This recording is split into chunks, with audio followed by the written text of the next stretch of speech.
Hi team, Melissa from melissaversusfibromyalgia.com here. I just got back from a walk with the dog after I finished work, and I have been thinking about why it is that I share this journey. So why I spend so much energy into creating videos for you on YouTube or in my Facebook group or on Instagram or on my blog. And it's because I don't want you to get to the place I was at. Or if you're there already, I don't want it to take you so long to find things that help. So I had symptoms from very early on and was really dismissed by doctors for a long time. At around 23, 24, I took an article about fibromyalgia to my GP and said, is it this? And she kind of said, sure, after checking my tender points, because at the time the tender points were a key part and she knew my history. And then she didn't really do anything else. She discouraged me from leaving my full-time job to find part-time work because she believed that I would still be in the same amount of pain, but just with less money. And I guess with the information available at the time, maybe that's the best that she could have come up with.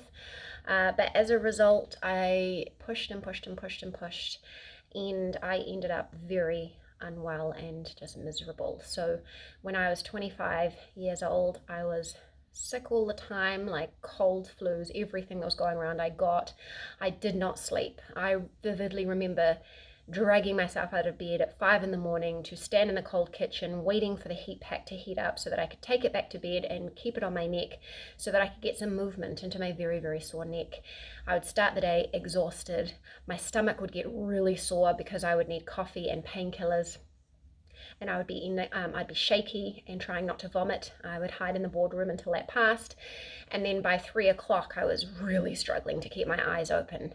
And the only way that I got through and was able to be capable at my job is because everything went into my job, and I had list upon list upon list. My brain didn't remember anything. I had to-do lists. And when I went home, I did nothing. I could not use my brain, I could not use my body. So I couldn't read because I couldn't have understood it cognitively, but I couldn't even physically hold a book. And so what I did was watch television series on DVDs, but it would be the same ones kind of over and over because I couldn't really take in new information. On a Saturday, I kind of managed a little bit, but then Sunday I'd be fully crashed. And I lived with very high pain levels, pain and fatigue levels that would have been around 6 to 8 out of 10 every single day. And there was nothing that helped. I tried all sorts of physical therapists. I mean, I tried osteopath, chiropractors, physiotherapists, dry needling. I tried all that sort of stuff, and that was kind of it, really. The only thing I knew about at the time was physical therapies and medicines, which the doctor gave me, but I don't know how much they helped. But they were just one-off painkillers, and I was on amitriptyline, a low dose of amitriptyline, and that's kind of all they did. I didn't ever see a pain specialist or any kind of extra specialist or anything like that. But I had this feeling that if I could just reduce my work hours a little bit, that my neck and shoulders and back wouldn't be so bad, and I would have the space to do some other things. That's all I wanted to do, was to be able to do something else. And so when my parents moved to a warmer city and invited me to come with them, and I would be in a position to afford to work less hours, I said yes, yes, yes. So I moved, and I took on a role that was 27 and a half hours, and instead of an hour each way on a bus, I was able to do half an hour each way of a drive. So I would work till 2:30 and then drive home, pick up my two little brothers who were in secondary school at the time, and then I'd spend the afternoon with them. I'd do a half an hour rest on the couch, and then do a very small walk around the block with them.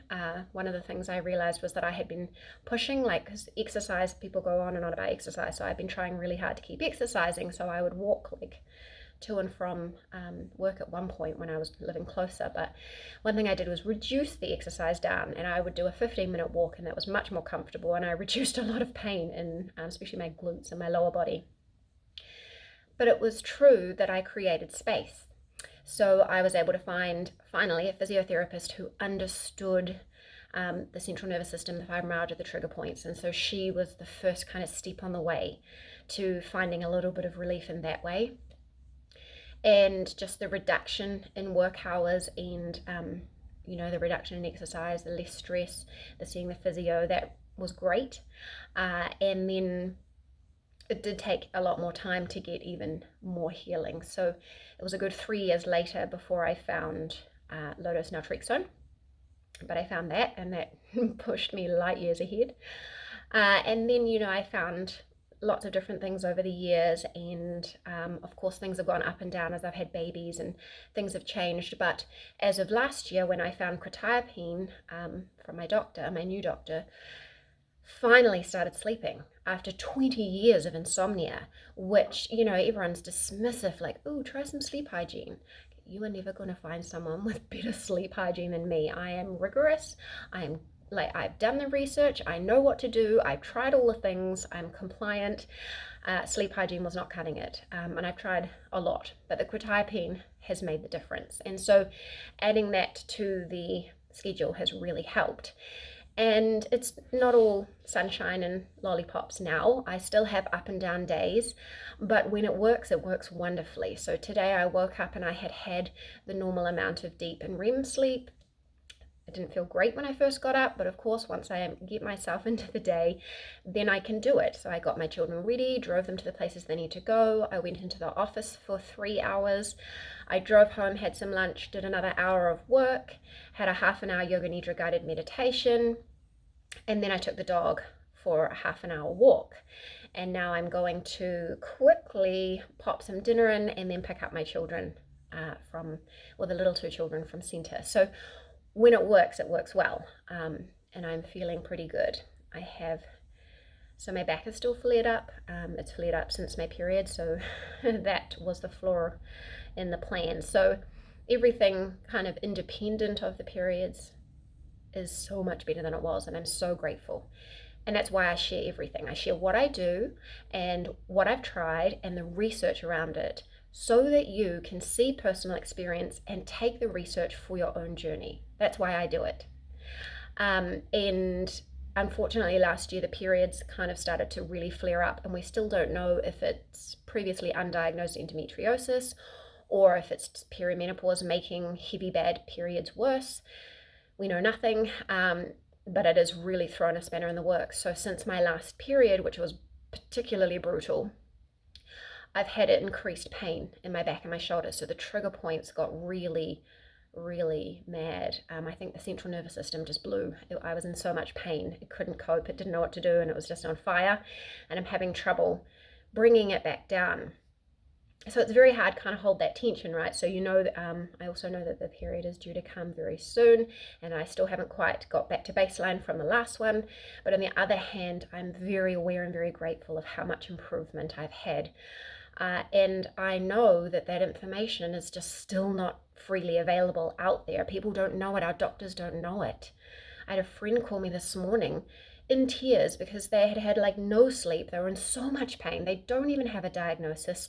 And they were going to the doctor today, and they knew pretty much that the only thing the doctor would offer was opioids.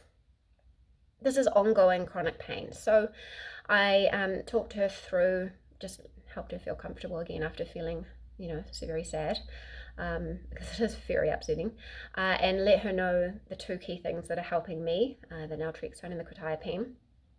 And then when I got off the phone, sent her the two best pieces of research I have, so that she can discuss it with a doctor. Who knows if the doctor's going to be open to it, but that's the thing.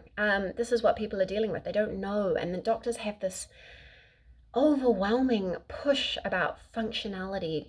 They prefer functionality over limited symptoms, which really annoys me, and that's another video.